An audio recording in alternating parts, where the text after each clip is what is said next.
India has become the sweetest spot across the globe. ஏன் அப்படிங்கிறது பார்த்தீங்கன்னா ஒரு கண்ட்ரி ஒரு எக்கனாமி க்ரோ ஆகணும்னா அந்த கண்ட்ரிக்கு வெறும் பாப்புலேஷன் மட்டும் இருந்தால் போதுமான்னு கேட்டிங்கன்னா போதாது. ஜிடிபி அப்படிங்கிறது நான் சிம்பிள் டேர்ம்ஸை சொல்லணும்னா நம்ம கூட்ஸ் அண்ட் சர்வீசஸ் வந்து கன்சியூம் பண்ணுறோம் இல்லையா. இந்தியாவை நெக்ஸ்ட் லெவலில் ஹெல்ப் பண்ண போகிற இன்னொரு பெரிய ஏரியா என்னன்னு பார்த்தீங்கன்னா இந்தியாவோட start ups. Hi friends, happy to see you again. நீங்கள் வந்து நம்ம குழந்தைங்க கிட்ட ஒரு விஷயம் நோட் பண்ணிங்கன்னா உங்களுக்கு நல்லாவே புரியும். நம்ம குழந்தைங்க கிட்ட வந்து படின்னு சொன்னோம்னா அவங்களுக்கு பெருசாக ஆர்வம் காட்ட மாட்டாங்க. அதே விஷயத்த கொஞ்சம் நம்ம மாற்றி யோசிச்சு அவங்களுக்கு புரியுற மாதிரி நம்ம சொல்லி கொடுத்தோம்னா அவங்க படிக்க ஆரம்பிப்பாங்க. எப்படி நம்ம மாற்றி யோசிக்கலாம்னா, படிச்சேன்னா உனக்கு அதனால என்ன நாலேஜ் கெயின் பண்ணுவேன், அந்த நாலேஜை வச்சு உன் லைஃப் எப்படி டிரான்ஸ்ஃபார்ம் ஆகும் அப்படிங்கிறத நம்ம சொல்லி புரிய வச்சோம்னா அப்போ வந்து அவங்களுக்கு அந்த செல்ஃப் ரியலைசேஷன் வரும். அண்ட் நம்ம வந்து அவங்களை புஷ் பண்ணுங்கிற அந்த அவசியமே இருக்காது, அவங்களாவே படிக்க ஆரம்பிப்பாங்க. ஏன் இந்த பாயிண்ட் நான் சொல்றேன்னா, நம்ம இன்வெஸ்டர்ஸையும் நான் வந்து நம்மளோட குழந்தைங்கள மாதிரி தான் பார்க்குறேன். ஏன்னா இன்னைக்கு மியூச்சுவல் ஃபண்ட்ஸை பற்றி இவ்வளோ அவேர்னஸ் கிரியேட் ஆகிட்டு இருக்கு. கவர்மெண்ட்ல வந்து நிறைய மியூச்சுவல் ஃபண்ட்ஸ் ஐயன்னு சொல்லி கேம்பெயின் ரன் ஆகிட்டு இருக்கு. சோஷியல் மீடியா ஓப்பன் பண்ணாலும் நிறைய ஃபின் இன்ஃப்ளூயன்சர்ஸ் பேசிட்டு இருக்காங்க, எங்களை மாதிரி ஃபினான்ஷியல் அட்வைசர்ஸ் பேசிட்டு இருக்காங்க. பேப்பர் புக் எதை திறந்தாலும் மியூச்சுவல் ஃபண்ட்ஸ் பற்றி பயங்கரமா இன்னைக்கு வந்து எழுதிட்டு இருக்காங்க ஆர்டிக்கல்லாம். பட் இருந்தாலும் இந்தியாவை பொறுத்த வரைக்கும் 143 கோடி பாப்புலேஷன்ல வெறும் 4 கோடி பேர் தான் இது வரைக்கும் மியூச்சுவல் ஃபண்ட்ஸ்லயே இன்வெஸ்ட்மெண்ட் பண்ணிருக்காங்க. இந்த 143 கோடி பாப்புலேஷன்ல நீங்க ஒரு 43 கோடியை நீங்க மைனஸ் பண்ணுங்க. ஏன்னா அவங்களுக்குலாம் இன்கம் ஜென்ரேஷன் ஃபேஸ்ல இருக்க மாட்டாங்க, அவங்க இன்கம் ஏர்ன் பண்ற ஃபேஸ்ல இருக்க மாட்டாங்க. அவங்க ப்ராபப்ளி லெஸ் தேன் 25 இயர்ஸ் இருப்பாங்க. சில பேர் வந்து 65-70 பிளஸ்ல இருப்பாங்க. அவங்களை நம்ம இக்னோர் பண்ணிட்டா கூட பாக்கி உள்ள 100 crore பாப்புலேஷன்ல வெறும் 4% ஆஃப் பீப்புள் தான் வந்து இது வரைக்கும் மியூச்சுவல் ஃபண்ட்ஸ்குள்ளேயே வந்து என்ட்ரா இருக்காங்க. இதுக்கெல்லாம் மெயினான ரீசனா நீங்க என்ன பாக்குறீங்க? நான் என்ன பொறுத்த வரைக்கும் இதுக்கெல்லாம் நான் மெயினான ஒரு ரீசனா நான் என்ன பாக்குறேன்னா, அவங்களுக்கு இந்தியாவோட growth ஸ்டோரி பத்தி பெரிய லெவல்ல நாலேஜ் இல்லை. அதே மாதிரி இந்தியன் ஈக்விட்டி மார்க்கெட் மேல அவங்களுக்கு பெரிய நம்பிக்கை இல்லாம இருந்ததா இது வரைக்கும் ஒரு பெரிய காரணமாவே நான் பாக்குறேன். இதை ஓவர் கம் பண்றது எப்படி? இன்னும் நிறைய இன்வெஸ்டர்ஸ்க்கு வந்து நம்பிக்கை கிடைக்கணும்னா தென் நம்ம வந்து இந்தியாவோட க்ரோத் ஸ்டோரியை பத்தி பேசணும் அப்படிங்கிற மாதிரி தோணுச்சு. அதே மாதிரி இங்க next 20-25 years if you are going to stay with the market எவ்வளோ பெருசா நம்மளோட வெல்த் வந்து கிரியேட் ஆகும் அப்படிங்கிறத பத்தி நம்ம எடுத்து சொன்னோம்னா இன்வெஸ்டர்ஸ்க்கே இந்த செல்ஃப் ரியலைசேஷன் வரும். அதுக்கப்புறமா இந்த மாதிரி புஷிங்கே தேவைப்படாதுங்கிற மாதிரி எனக்கு தோணுச்சு. அதனாலதான் I thought of coming out with topic with regards to macro economic of India. So இந்த மேக்ரோ எக்கனாமிங்கிறது பார்த்தீங்கன்னா எனக்கு ரொம்ப ரொம்ப ஒரு பிடிச்ச சப்ஜெக்ட். ஏன் அப்படின்னு பார்த்தீங்கன்னா, இந்தியா வளருது அப்படிங்கிறத சொல்றதுக்கே நம்மளுக்கு ரொம்ப சந்தோஷமா இருக்கும், நம்ம அது கேட்கறதுக்கு ரொம்ப சந்தோஷப்படுவோம். அது கூடவே நம்மளும் சேர்ந்து இந்தியாவோட சேர்ந்து வளர போறோம் அப்படிங்கிறது நம்மளுக்கு இன்னும் ஐசிங் ஆன் தி கேக்குங்கிற மாதிரி ஆயிடும் இல்லையா. ஸோ இன்னைக்கு அதை பற்றி தான் நான் பேச போறேன். உங்களுக்கு நிறைய டேட்டா பாயிண்ட்ஸ் இருக்கும், ஏன் நீங்க வந்து இன்வெஸ்ட்மெண்ட்ஸ் பண்ணணும் கேபிட்டல் மார்க்கெட்ல அப்படிங்கிறதுக்கு உங்களுக்கு ஒரு தெளிவு கிடைக்கும். அதே மாதிரி ஒன்னே ஒன்று நான் கேரண்டீடா சொல்ல முடியும், இந்த வீடியோ நீங்க கம்ப்ளீட்டா நீங்க வாட்ச் பண்ணி முடிக்கும் போது உங்களுக்கு 100% கான்ஃபிடன்ஸ் கிடைக்கும். ஏன் நான் வந்து இந்தியன் ஈக்விட்டி மார்க்கெட்லையும் மியூச்சுவல் ஃபண்ட்ஸ்லையும் கேபிட்டல் மார்க்கெட்லையும் நான் இன்வெஸ்ட்மெண்ட்ஸ் பண்ணணும் அப்படிங்கிற அந்த தெளிவு உங்களுக்கு கிடைக்கும் அப்படிங்கிற நம்பிக்கையோட ஐ moving on to the video. இந்த கான்டென்ட்டை வந்து நான் 2 எபிசோடா கொண்டு வரலான்னு பார்க்குறேன். ஏன்னா மேக்ரோ எக்கனாமிங்கிறது ஒரு பெரிய சப்ஜெக்ட். நான் டச் பண்ண போறது வந்து ரொம்ப மினிமலான பாயிண்ட்ஸ் தான். பட் ஸ்டில் எனக்கு இதுக்கே வந்து எனக்கு 2 எபிசோட் தேவைப்படும். அதே மாதிரி இந்த மேக்ரோ எக்கனாமி பத்தி பேசும்போது ஒரு 2-3 டெர்மினாலஜிலாம் உங்களுக்கு புரியாம கூட இருக்கலாம். ஆனால் என்னால் முடிஞ்ச அளவுக்கு நான் வந்து ரொம்ப சிம்பிளிஃபைடு ஃபார்ம்ல தான் நான் பிரசன்ட் பண்ண ட்ரை பண்றேன். பட் ஸ்டில் உங்களுக்கு ஒரு 2-3 டெர்மினாலஜி புரியலனா கூட நத்திங் டு வரி, நீங்க கூகுள் பண்ணி கூட சர்ச் பண்ணி பார்க்கலாம், உங்களுக்கு புரிய ஆரம்பிக்கும். ஒரு விஷயம் புரியலங்கிறதுனால நீங்க வந்து அந்த விஷயத்தை தவிர்க்கிறதுங்கிறது நாட் அ கிரேட் ஐடியா. அதனால நீங்க உங்களுக்கு புரியாத விஷயத்தை நீங்க தெரிஞ்சுக்க ஆரம்பிங்க. அண்ட் ஏன்னா இதுதான் வந்து உங்களோட ஃபினான்ஷியல் லைஃபே செட் பண்ண போது. உங்களோட இன்வெஸ்ட்மெண்ட்ஸ் வந்து எல்லாமே மேக்ரோ எக்கனாமியை டிபெண்ட் பண்ணி தான் இருக்கு, இந்தியாவோட க்ரோத் ஸ்டோரி டிபெண்ட் பண்ணி தான் இருக்க போகுது. அப்படிங்கறதுனால நீங்க அதுல ஆர்வம் காட்டணும். என்ன பொறுத்த வரைக்கும் அதுதான் என்னோட சஜஷனா இருக்கும்.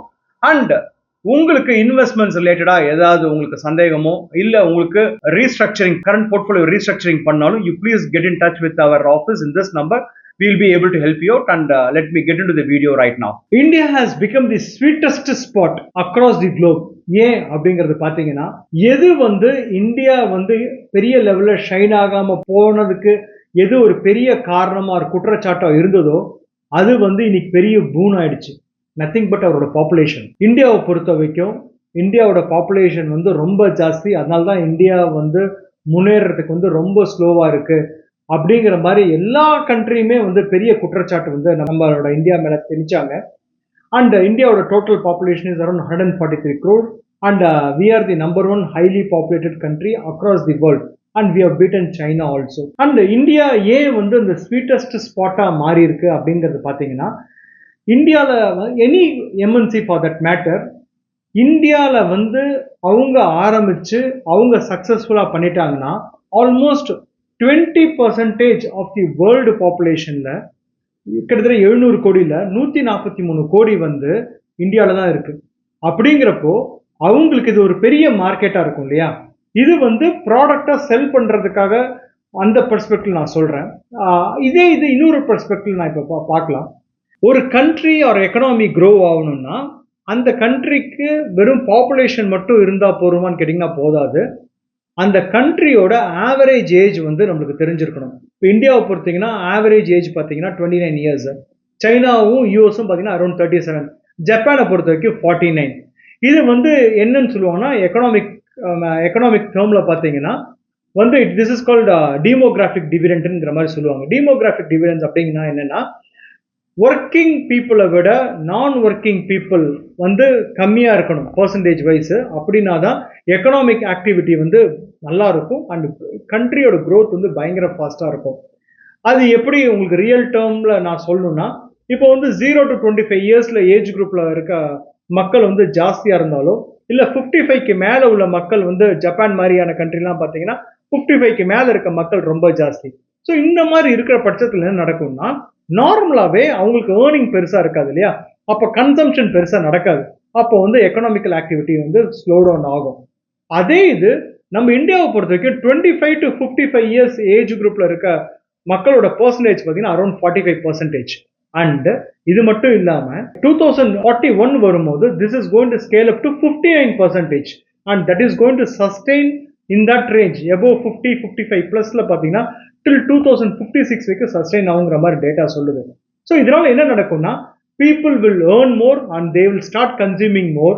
கன்சம்ஷன் நடக்கும்போது என்ன நடக்கும், ஆட்டோமேட்டிக்காக corporate earnings will go up and மக்களோட life style will also go up இல்லையா? அதுக்காக தான் வந்து ஆவரேஜ் ஏஜ் வந்து ரொம்ப ரொம்ப முக்கியங்கிறது சொல்றதுக்கு ரீசன் அதுதான். When we talk about macro economics, how can we neglect GDP இல்லையா? கிராஸ் டொமஸ்டிக் ப்ராடக்ட், ஜிடிபிங்கிறது வந்து நீங்கள் கேள்விப்பட்டிருப்பீங்க, நிறைய பேருக்கு தெரிஞ்சிருக்கும் இல்லை தெரியாமையும் இருக்கலாம். ஜிடிபி அப்படிங்கிறது நான் சிம்பிள் டேர்ம்ஸை சொல்லணும்னா, நம்ம கூட்ஸ் அண்ட் சர்வீசஸ் வந்து கன்சியூம் பண்ணுறோம் இல்லையா? லைக் கூட்ஸுங்கிறது நீங்கள் எடுத்துக்கிட்டிங்கன்னா நம்ம வாங்குகிற மொபைலாக இருக்கலாம், லேப்டாப்பாக இருக்கலாம், anything for that matter goods வாங்குறது. சர்வீசஸுங்கிறது ஹெல்த் செக்அப் போகிறதா இருக்கலாம், இல்லை வந்து ஹேர் கட்டாக இருக்கலாம், whatever it may be, any kind of services. இது வந்து நம்ம கன்சியூம் பண்ணுறோம். இது கூடவே ஒரு ப்ரைவேட் ஸ்பெண்டிங்கும் நடக்கும் இல்லையா? லைக் கம்பெனிஸ் வில் எஸ்டாப்ளிஷ் வந்து பிளான்ஸ் அண்ட் மிஷினரிஸு இந்த மாதிரிலாம் வந்து நிறைய ஸ்பெண்ட் பண்ணுவாங்க இல்லையா? அண்ட் கவர்மெண்ட்டோட spending for the future of the economy, like railway லைன்ஸாக இருக்கலாம், இல்லை ரோட்ஸாக இருக்கலாம், இதெல்லாம் வந்து கவர்மெண்ட்டோட ஸ்பெண்டிங்காக இருக்கும். அண்ட் இது எல்லாத்தையுமே ஆட் பண்ணிக்கிறோம் minus net off exports and imports. இதோட நம்பர் தான் வந்து ஜிடிபின்னு சொல்லுவாங்க. நான் ரொம்ப சிம்பிளான டெர்மினாலஜி நான் சொல்லியிருக்கேன். அண்ட் இதை பற்றி பேசினா நாள் ஃபுல்லாக பேசின்னு இருக்கலாம். அண்ட் ஜிடிபி பொறுத்த வரைக்கும் India is somewhere close about 4 trillion economy and we are there in the 5th spot right now in the world ranking as far as GDP is concern. And நீங்கள் நிறைய பேர் பார்த்துருக்கலாம், இந்தியா இஸ் க்ரோயிங் அட் 7.2% அப்படிங்கிற மாதிரி நீங்கள் பேப்பரில் இல்லை நியூஸ்லலாம் நீங்கள் சொல்கிறத கேள்விப்படலாம். This is nothing but GDP தான். ஜிடிபி வந்து இப்போ 4 trillion இருக்குது. இங்கேருந்து 7%. நார்மலாக வந்து இந்தியா வந்து it is growing around 7 to 7.5% இந்த ரேஞ்சில் தான் க்ரோ ஆகிட்டு இருக்கு. அண்ட் இப்போ வந்து ஒரு 7% க்ரோ ஆகுது அப்படிங்கிற மாதிரி நீங்கள் ஒரு பேப்பரில் ஒரு இன்ஃபர்மேஷன் படிக்கிறீங்கன்னா 4 trillion 7%.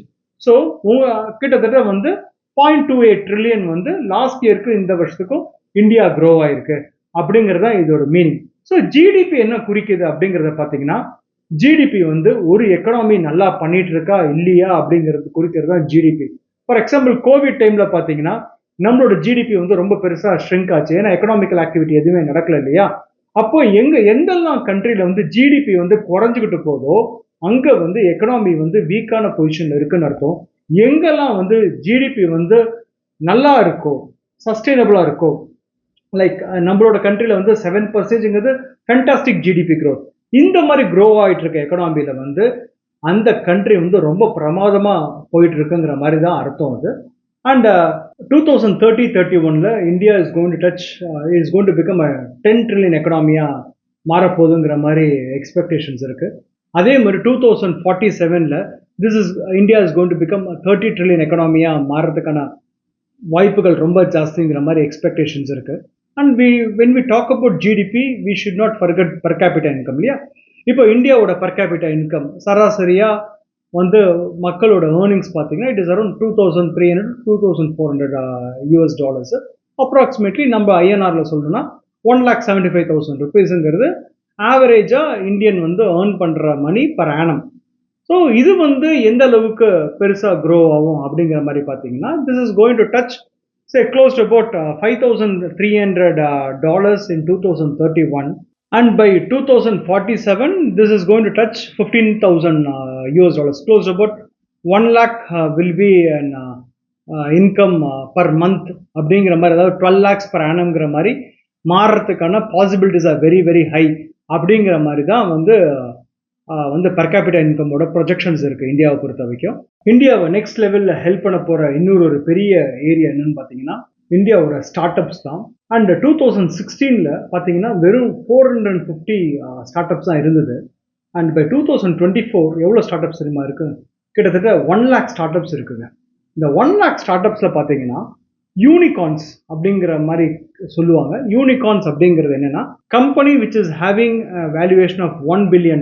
ஸ்டார்ட் அப் ஆரம்பிச்சு $1 billion வேல்யூவேஷன் உள்ள கம்பெனி தான் யூனிகார்ன்ஸ் சொல்லுவாங்க. இது மட்டுமே பார்த்தீங்கன்னா 111 யூனிகார்ன்ஸ் இருக்கு.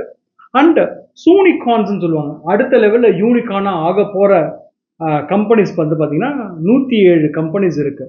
ஸோ இதெல்லாம் எது குறிக்குது அப்படின்னு சொன்னீங்கன்னா இந்த மாதிரியான start ups 1 lakh start ups வந்து எஸ்டாப்ளிஷ் ஆகி இந்தியாவில் ரன் ஆக ஆரம்பிச்சு ப்ராஃபிட் மேக்கிங் ஆகி பப்ளிக் லிஸ்டடாக ஆகும்போது எகெயின் நிறைய பேருக்கு எம்ப்ளாய்மெண்ட் ஆப்பர்ச்சுனிட்டி கிடைக்கும். நிறைய பேர் வந்து அவங்களோட லைஃப் ஸ்டைலுக்கு முன்னேறதுக்கு ஒரு பெரிய வாய்ப்பாக இருக்கும். அதே மாதிரி இன்டர்ன் டேக்ஸ் கலெக்ஷன்ஸ் ஜாஸ்தி ஆகும் கவர்மெண்ட்டுக்கு. அண்ட் எல்லாரோட லைஃப் ஸ்டைலும் நெக்ஸ்ட் லெவலுக்கு மூவ் ஆகும். And in turn which will get reflected in the equity market இல்லையா, because corporate earnings will keep moving higher and higher. நான் முன்னாடியே சொன்ன மாதிரி இந்த கான்டென்ட்டை வந்து நான் 2 எபிசோடா பண்றேங்கிற மாதிரி சொல்லியிருந்தேன் இல்லையா. இந்த எபிசோட்ல வந்து நான் ஒரு 25 to 30% என்னோட ஓவரால் கான்டென்ட் ஒரு 25 to 30% நான் இதில் வந்து உங்களுக்கு ப்ரெசென்ட் பண்ணியிருக்கேன். அடுத்த எபிசோட் இன்னும் பயங்கர இன்ட்ரெஸ்டிங்காக இருக்கும். இன்னும் நிறைய டேட்டா பாயிண்ட்ஸ் கிடைக்கும். அண்ட் உங்களோட கான்ஃபிடன்ஸ் லெவல் இன்னும் ஜாஸ்தி பூஸ்டப் ஆகும். And don't forget to watch the next episode. And with that note, this is Mahesh from Future Wealth Investment signing off. Thank you so much. வாழ்க வளமுடன் அண்ட் கீப் ப்ராஸ்பரிங்.